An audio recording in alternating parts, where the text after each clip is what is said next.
Well, ladies and gentlemen, we just wrapped up an explosively amazing finale for Batwoman Season 2, where of course we wrap up our season-long story here, set up with some teasers for Season 3, and of course answer some of the questions we've all been asking season-long. So guys, we're going to go ahead and break all that down and more, but before we get into that, of course, quick spoiler warning if you've not seen this episode yet, because we are breaking this thing down in depth. But without further ado, let's go ahead and talk about Batwoman Season 2, Episode 18.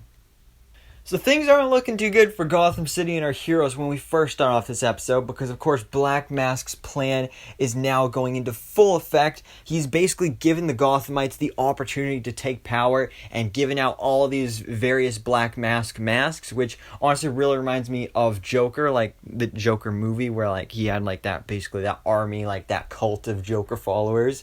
So that's definitely what reminded me there, and that was honestly a pretty cool idea for Black Mask. I like that for this. And then we even see Circe suit up as like a black bat mask woman, if you want to call it that, because it was like she had the Batwoman suit and like she messed it up and stuff, and then was also wearing a black mask, and it looked weird because she only wore it in that one scene, or maybe she wore it for the rest, but I just didn't even notice it. And also something I just realized is that we never even saw Ryan or anybody actually suit up as Batwoman in this Batwoman Season 2 finale. I never even noticed that until now, but, you know, honestly, we didn't need it. I think the story was great, and it worked without it. But, of course, as we saw at the end of last week's episode, Black Mask now has all of Batman's villain trophies, and he injects some of Bane's venom, mixed with a little bit of snakebite, into Agent Tavarov. And things are obviously not going good here, especially when they first do it and it's like, oh, he's dead. So then they go dump his body in a dumpster or something like that, until his body actually ends up being brought to Mary's clinic, and he ends up waking up, and of course now he's all juiced up and buff and stuff. And one thing I do have to point out is that it looked so fake. Like, you could tell this actor was wearing like a big muscle suit. It just did not look good. But now this character's finally made his transformation into Menace from the comics, which is really cool, because in the comics, Menace was actually a friend of Luke Fox until he turned into a villain and took this snakebite stuff, and then he became one of the main villains of Batwing in the comics. So I think it's pretty cool that the first villain Luke battles as Batwing in this episode is Menace, just like how he's one of Batwing's villains in the comics. So I thought that was pretty cool. And speaking of that, we of course had the transformation of Luke Fox into Batwing with this episode, which I do feel like was kind of rushed, because we did have some nice setup here, setting up Luke's whole tragedy of getting shot and all that stuff and wanting to do more heroic stuff. But I feel like with the suit, they could have done this maybe in last episode, or like sprinkled a few things in here. Maybe even had that as one of the cliffhangers of last week's episode, with him finding the plans or something like that. But we see here that in this episode, he is going through his father's like archive or something, and he finds the Batwing suit. First of all, he finds these drawings. What we find out at the end of the episode is actually drawings that he made as a kid, imagining what it would be like if a black man was Batman.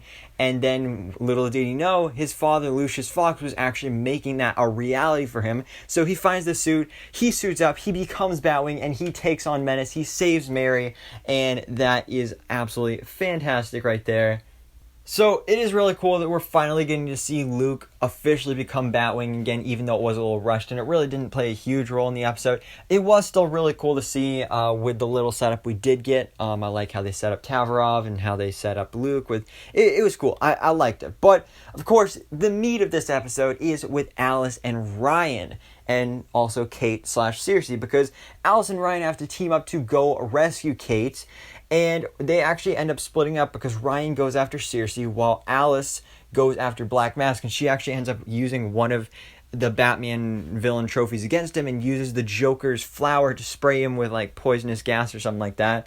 And then we find out that actually that gas actually ends up fusing his mask to his face, which is really cool. I don't know if that was something in the comics, but it definitely reminds me of Baron Zemo, because something very similar happened to him over at Marvel.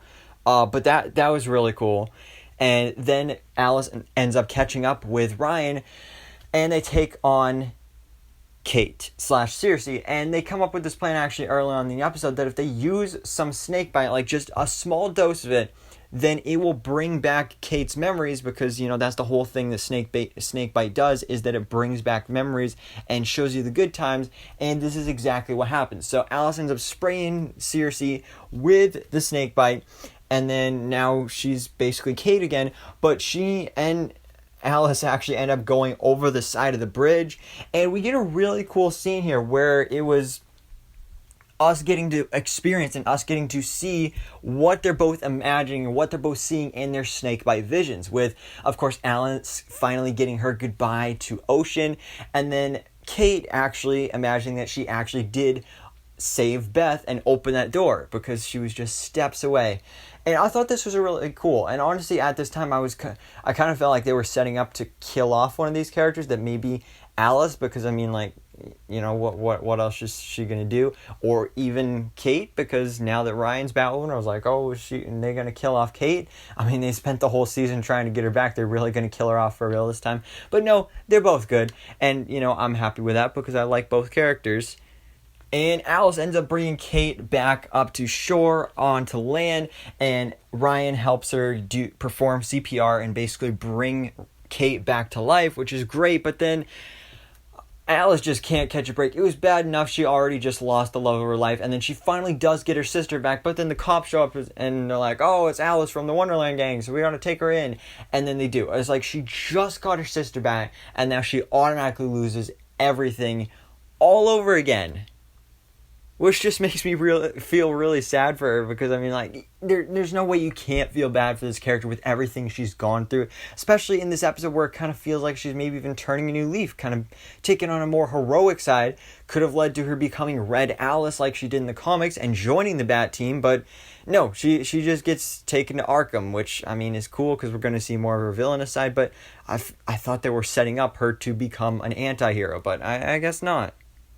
But after this, we of course get our epilogue for Batwoman Season 2, where all of the stories are, again, wrapped up, and we get some teases for Season 3, where first of all, Ryan gets released from parole, so she's all good there. That is great. Luke and Mary get to catch up with Kate, and this is, again, where Luke revealed about how he drew what a black Batman would look like, so that's great. And then Kate has a conversation with Ryan, and this is one that I feel like could be a little controversial, because she says Batwoman is yours to Ryan, and basically gives up the Batwoman mantle as like, Ryan, you're Batwoman now. And then she announces that she's leaving Gotham City to go find Bruce Wayne, which makes sense because the way they explain it with like she waited too long when it came to Beth, so if she waits any longer it could be too late for Bruce, so she's got to go act now. But it kind of makes me disappointed, like, again, we spent the whole season trying to get Kate back, and now she's just gone again. I don't like that, especially when you have such a good actress in the role with Wallis Day. Like, I would have liked to have seen more of that. I don't care if you have two Batwomen. That honestly would be awesome. That's something they did in Batman Mystery of the Batwoman, or whatever that animated movie was called. Basically, the introduction of Batwoman to the world. There were multiple Batwomen, so they totally could have done something like this, and then even given them different suits. Like in that movie, again, the original Batwoman had like this cool gray suit. That kind of reminded me of like the Batman Beyond suit, but like gray. Totally could have done that. Either Ryan or Kate could have gotten that like gray suit, and then you could have had the other one with like the black and red, and that would have been awesome. Sure, you got Batwing now, but the more the merrier when it comes to the Bat family. So I think that would have been awesome. But no, unfortunately, she is leaving Gotham to go find Bruce Wayne, and she does get one last kiss with Sophie, or, well, I guess actually multiple. They're really getting it on there. But yeah, their romance has come to an end. Again, another sad thing. I was like, oh, come on. Does nobody get a happy ending here? I guess not. But then, again, we get this setup for Season 2, where we get one final meeting between the Bat Team, where their new mission is to go gather all these Batman villain trophies, which I'm really excited to see. Ryan decides that maybe their community center could actually go above Mary's clinic, so then it could double as like a health and wellness and like, you know, hangout area, whatever you want to call it. So that's pretty cool. Kind of forgot they were doing the community center, but yeah, they brought it up here again. And then Ryan goes to visit Alice in Arkham. And this was a really weird scene to me because when Ryan shows up, she's like super rude and super mean to Alice, like, oh, you got what you deserved. This is justice for what you did to my mom and all this stuff. And it's like, whoa, I thought you guys just became friends once again because, I mean, you just helped her save her sister's life and all that stuff. But no, she's still mad at her and she's like, I better never see you again. And it's like, whoa, oh, okay. I guess she still hates her. But because of this, Alice kind of snaps back and she's like, all right, you're going to be mean to me. I'm going to drop a bomb on you. How about, did you know that your birth mom is not actually dead? She's very well alive and she is out there. So definitely a big reveal there. Not one that I really like gets me excited for Batwoman season 3. I mean, it's not really like obviously it's going to be a big storyline, but it's not something that gets me excited because I mean, it's like, all right, cool. Like if it was somehow her adoptive mother, I think that would have been cool because we actually got to see that character. But this birth mom we've never heard of or seen anything from. So I'm interested to see what her birth mom is like. So we'll see how that turns out.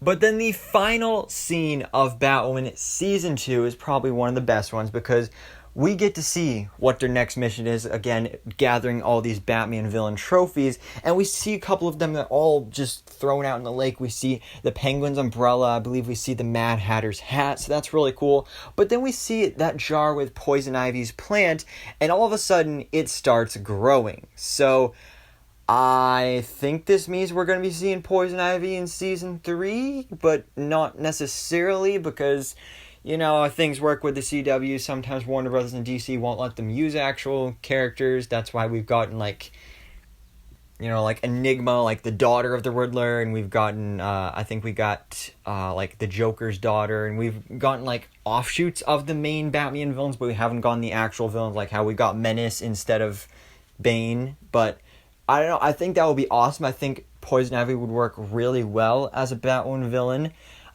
So I'd really like to see that, but again, you never know with how things work with these shows, but I think it was a pretty strong hint and tease that is what's going on, so I'm really excited for that. I think that's going to be awesome.